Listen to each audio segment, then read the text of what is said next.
Bem-vindos à nossa primeira entrevista aqui no MedCodex. Tenho o prazer de apresentar o professor Luís Carlos Júnior, psiquiatra da UFO, e que recentemente arranjou uma nova paixão, né? Que é a medicina de estilo de vida. E estamos hoje aqui para perceber um pouquinho o que é a medicina de estilo de vida. Nas suas palavras, o que é MEV? Bom, Miguel, medicina do estilo de vida, ela é uma definição do Colégio Americano de Medicina do Estilo de Vida, uma abordagem de saúde que utiliza de intervenções no estilo de vida para tratar, prevenir e reverter doenças crônicas. Essa é a definição do colégio. Então, o que seria? Seria você ajudar o paciente a fazer uma intervenção na forma como ele vive, que isso tem um impacto nos desfechos de saúde mais importantes hoje, com o envelhecimento da população, o aumento de doenças crônicas, né? Então, são as maiores causas de morte hoje. Então, intervindo nisso, nos 7 pilares que a medicina do estilo de vida trabalha: alimentação, movimento, controle de estresse, conexões sociais, a transcendência ou espiritualidade, né? Então, e o sono, então, intervindo nisso, mudando o padrão de saúde dos pacientes. Uhum. E o Luís é psiquiatra, né? Sim. Como é que o Luís está integrando a MEV no seu cotidiano clínico? Está desenvolvendo uma consulta só para MEV ou incorpora os pilares da MEV dentro da sua consulta de psiquiatria? Isso é interessante, porque eu tenho que explicar o caminho que eu fui parar na medicina do estilo de vida. Porque a psiquiatria é a especialidade médica que trabalha com problemas comportamentais, mentais, né? Então, de todas as especialidades médicas, a mais afim às ciências comportamentais é a psiquiatria.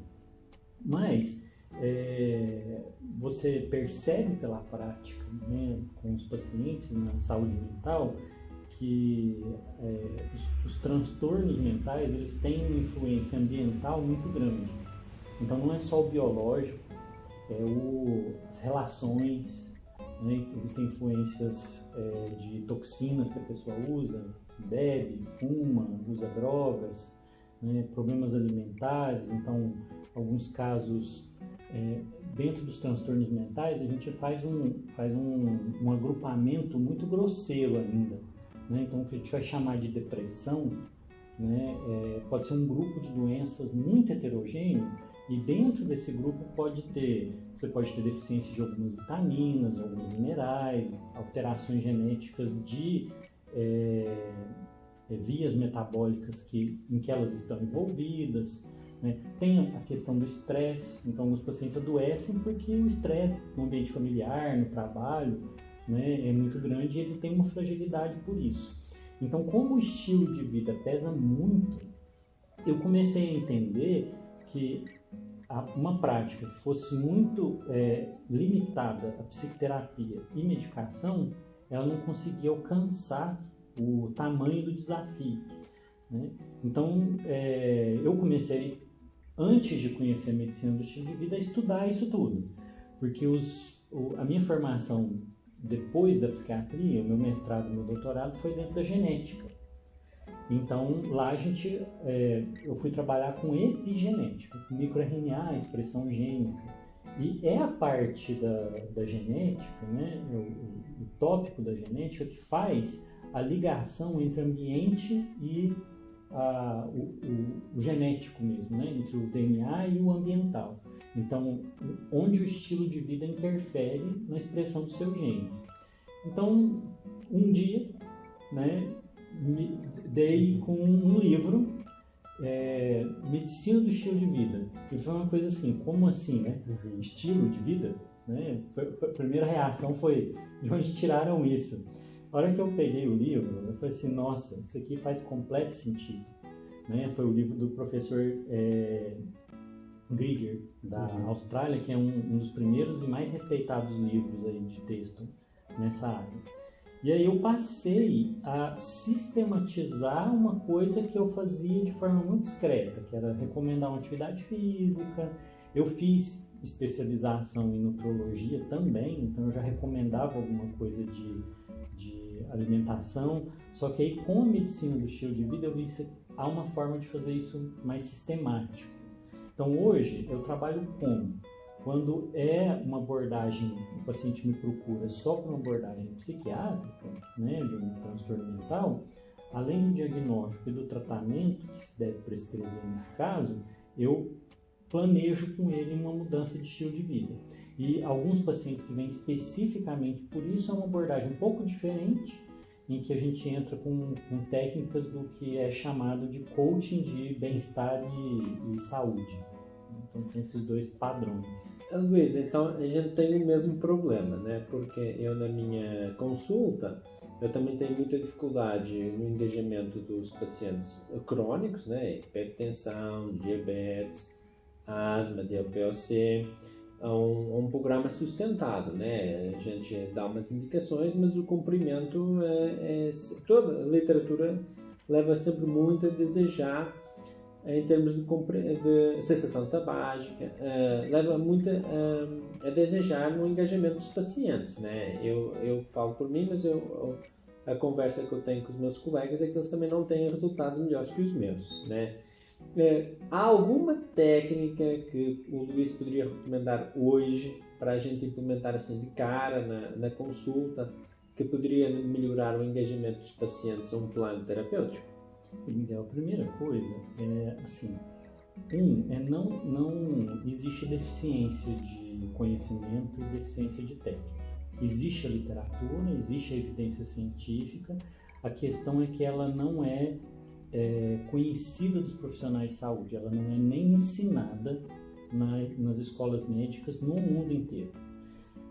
A medicina do estilo de vida, ela não é ela provoca uma mudança de paradigma. Você tem que, para trabalhar dentro dela, mudar até sua forma de pensar sua prática. Ela caminha para o lado de uma medicina positiva, que olha muito mais a possibilidade de criar algo positivo do que corrigir algo negativo. Óbvio que se vai corrigir o negativo, mas de criar algo positivo, porque o conceito que se trabalha de saúde é um conceito de bem-estar, como a Organização Mundial da Saúde pede lá, bem ampliado, que hoje tem sido chamado de florescimento. Então esse é um termo que foi emprestado da psicologia positiva, criado lá pelo Martin Seligman. Mas, e que, além de criar a psicologia positiva, criou a saúde positiva. Então, dentro desse conceito, você, além de correr oportunidades de bem-estar, de crescimento positivo mesmo na doença, exige que o profissional de saúde ele mude a posição dele de aquele que é o efetor da cura para aquele que acompanha o paciente enquanto ele está sendo cuidado. E aí vão surgir um monte de ferramentas que a literatura tem. Se você quiser, assim, quais as mais importantes... Isso é o que eu queria tirar hoje. O primeiro conhecimento, o mais importante de todos, é entender os mecanismos de mudança de comportamento em saúde. A teoria mais importante de todas é a teoria do modelo transteórico do professor Prochaska de Clemente. Mas não é só o clássico estágios de mudança, pré-contemplação, contemplação, não é isso. Isso é o menos importante. Quais são os processos de mudança aplicados em cada estágio. Um paciente que está em pré-contemplação, o que é que eu faço para ele passar para a contemplação?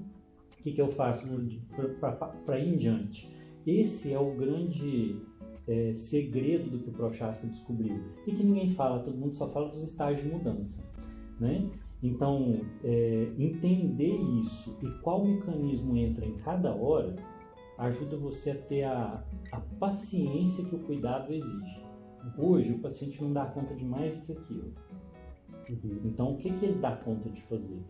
Eu tenho sempre, na minha prática, tento sempre tentar alcançar um compromisso com o paciente do mínimo passo que eu posso dar até a próxima consulta, né? Mas mesmo assim eu tenho dificuldade. Tipo assim, para dar um exemplo, fuma cigarros, mas fuma 20. Até a próxima consulta, quantos é que poderia reduzir? Eu deixo o paciente escolher. 5, 10. Mas mesmo assim eu tenho aderência mista a essa situação. Então, no caso do Dr. Luís, como poderia... Então, a primeira coisa que você tem que fazer é conseguir localizar o paciente dentro desses estágios e medir o grau de confiança. O Prochaska fala o quê? Não enxergue a mudança como ação. A pessoa só pode fazer a mudança quando ela estiver pronta para mudar e com um plano sistemático. Porque se ela falhar, ela vai cair em perda da autoeficácia. Então, Miguel, qual a sua confiança de que você conseguiria mudar tal comportamento dentro dessa semana? Se você disser 7, a gente pode avançar. Se você falar menos de 7, a gente não vai mexer nesse comportamento agora. Vamos olhar outros. Então vamos olhar dentro dos outros pilares do estilo de vida, onde eu posso trabalhar. Porque o que a literatura vai mostrar é que a mudança, ela contamina. Ela ocorre num efeito bola de neve. A pessoa começou a fazer atividade física, ela começa a se alimentar melhor. Ela vai diminuir o que ela bebe, vai diminuir o cigarro, vai começar a dormir melhor. Sim, eu li o livro O Ciclo do Hábito e fala exatamente disso. A gente deve encontrar o hábito-chave, né, no paciente, pelo qual pode criar essa energia positiva e mudar o comportamento do paciente. Mas às vezes fica difícil, não é? Mas aí é o entendimento de que você vai acompanhar a pessoa dentro do que ela é capaz. O nosso problema é que nós temos pressa. É igual o Bion, psicanalista, né, ele fala que a gente tem desejo de cura demais. Então entender que o paciente ele tem que estar pronto, isso não é problema nenhum. A cura no fim é um processo, né? Isso. Então muito o que desperta essa questão é a crença de onipotência do médico. Nossa, eu estou sendo impotente em fazer a pessoa mudar? Não, ela vai mudar o que ela quiser.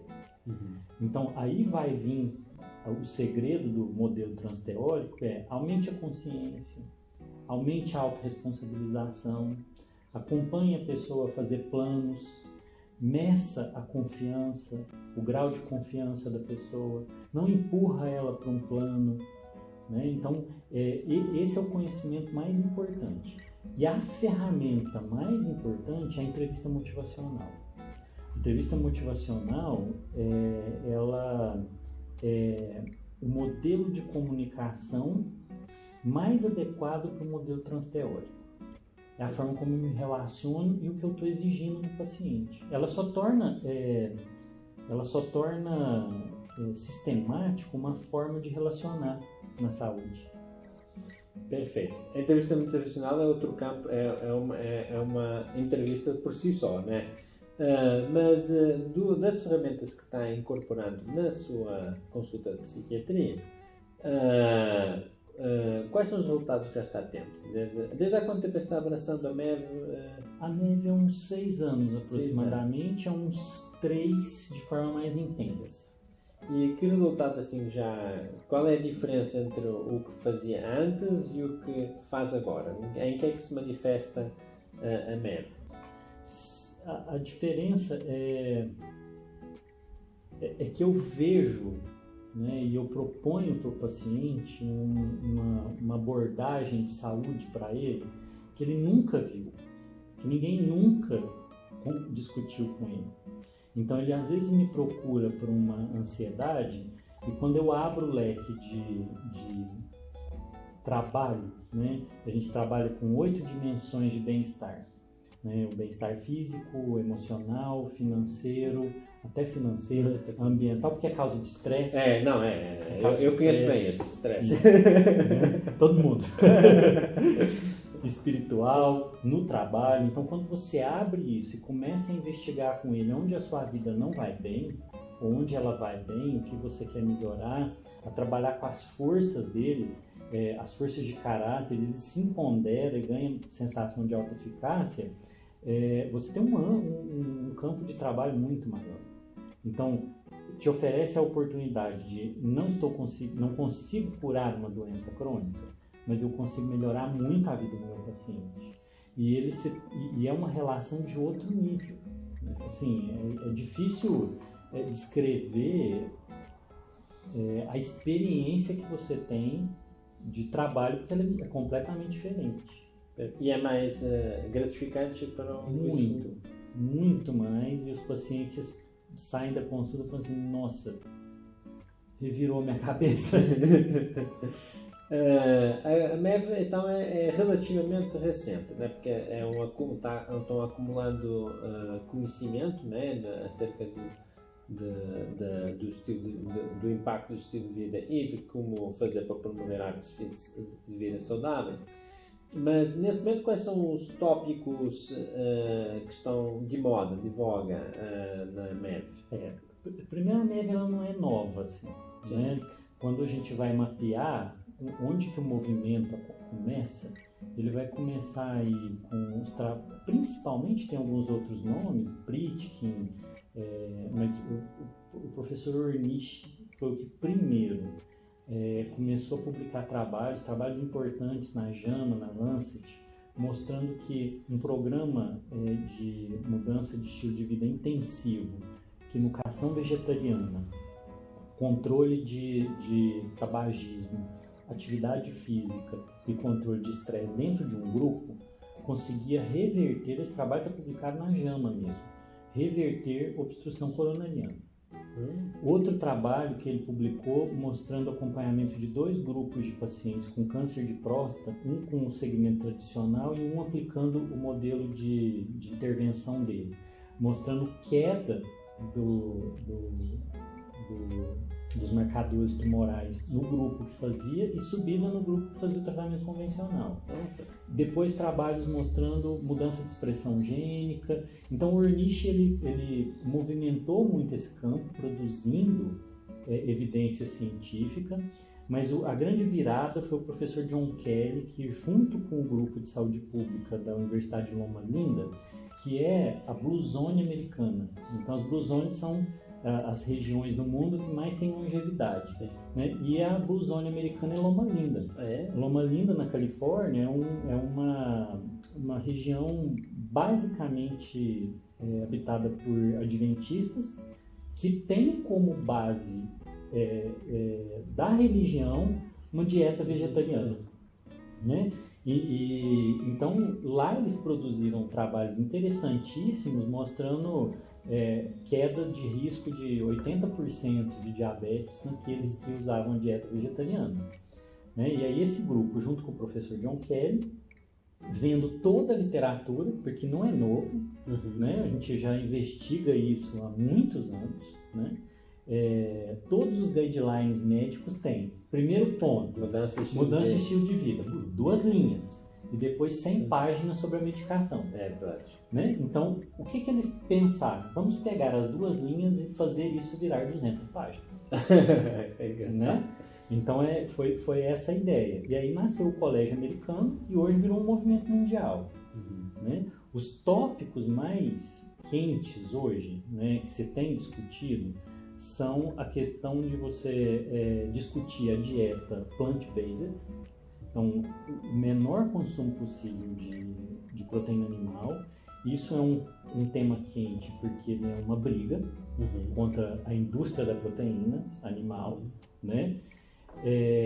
Mas o tema mais importante de todos é, sem dúvida nenhuma, como fazer as pessoas aderirem à mudança de estilo de vida e como os médicos podem ajudar as pessoas a aderirem à mudança de estilo de vida. Perfeito. Mais algum tema assim que causa celeuma na comunidade médica? Na comunidade médica. Na comunidade médica, fora da MEV, a questão é que os médicos, por incrível que pareça, não acreditam que mudar o estilo de vida tem impacto. Eles não acham que tenha magnitude do efeito. E os médicos, assim, vamos falar, os nossos colegas beneficiariam muito de mudança de estilo de vida, né? Concorda, né? Nós somos propensos a muito estresse, Nem sempre nos alimentamos da maneira correta, sobretudo se a gente trabalha muitas horas, não dá para planificar a alimentação, e os médicos seriam um dos grupos-alvos que poderiam beneficiar da MEV, né? Sim, aí nesse ponto, essas duas questões, não é assim, a MEV ela tem se preocupado em demonstrar com evidência qual intervenção, porque não é, vamos tirar o remédio de todo mundo e fazer todo mundo correr e comer, ter uma dieta vegetariana, não é assim. Algumas coisas têm evidência de que funciona melhor que o remédio, outras pior que o remédio, outras com uma diferença tão pequena que, considerando o efeito colateral, é melhor a mudança de estilo de vida e não a medicação. Então esse é também um ponto muito importante dentro da MEV, determinar quais intervenções e a titulação, porque tem dose. Tem dose para prescrever, dose de atividade física, né? Então, isso tudo é uma preocupação grande dentro da medicina do estilo de vida. A outra é que, e daí que a gente vai se aproximar da saúde positiva, é que os médicos adoecem com a saúde vista do ponto de vista negativo. O Seligman, quando ele escreveu um livro que chama Florescer, ele comenta, né, que a prática da psicologia tradicional negativa, ela adoecia os terapeutas. A medicina adoece os médicos. Então, um pilar central dentro da medicina do estilo de vida é o walk the talk. Faça o que você diz. Caminho o seu discurso. Então, a primeira coisa é médico, cuide de você. Perfeito. Por duas razões. Você precisa estar vivo e bem para poder trabalhar. Primeiro, né? E o segundo é que estudos mostram que os médicos que aderem à mudança de estilo de vida, os pacientes deles têm melhor resultado. Interessante. E a razão disso é também porque você entende a dificuldade. Você sabe, você passou o mesmo caminho e fala, não, é difícil mesmo. É difícil tirar a carne no primeiro momento. Mas olha, eu tentei isso, tentei aquilo, encontrei essa receita, ou eu não consegui ir para academia, mas eu comecei a fazer tanto tempo de caminhada. Então ele entende o processo. E Luís, eu sei que se eu hoje quisesse mergulhar de cabeça na MEV, por onde é que eu começaria? Já indicou um livro, né? A Medicina do Estilo de Vida, mas por onde é que o livro era em inglês ou em... Esse livro é em inglês. Em inglês, então... Um livro texto de Medicina do Estilo de Vida do professor Gary Eager. Para os nossos colegas que a leitura em inglês é um pouco mais difícil, o que é que recomendaria para a gente começar? A gente ainda não tem material em português impresso, um livro ainda de texto, né? Mas a gente tem alguns cursos que podem ser seguidos. Para quem consegue acompanhar em inglês, o Colégio Americano ele tem dois cursos muito importantes, que é o Core Competencies e o Board Review. São dois cursos que inclusive dão pontuação para quem quiser fazer a prova de certificação. Se quiser se tornar um especialista em medicina do estilo de vida, eles contam ponto para essa prova. Em português, a gente tem algumas iniciativas de curso. O Einstein tem feito um curso de introdução à medicina do estilo de vida, então eles fizeram a primeira turma em São Paulo, estão abrindo outra, vão abrir em Belo Horizonte. E eu organizo um curso, eu tenho um curso que nós temos o MEV Brasil, que é uma empresa de formação em medicina do estilo de vida, né, desenvolvimento nessa área, e a gente promove tanto cursos presenciais como cursos online. Então a gente está fazendo agora, né, um curso online, toda quinta-feira, né, ele vai ter 12 semanas, que foca nos pilares da MEV e de mudança comportamental. Está lá no mevbrasil.com, né, se você entrar lá mevbrasil.com, você vai conhecer o nosso trabalho. E essas são basicamente as iniciativas que tem tido, assim.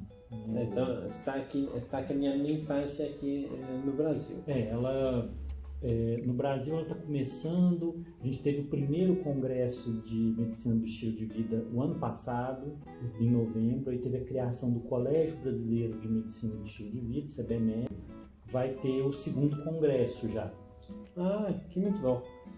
Dr. Luís, muito obrigado pelo seu tempo, pela sua disponibilidade e os nossos espectadores tenho certeza que gostarão deste conteúdo e iremos nos ver seguramente mais vezes. Recomendo o curso do professor Luís.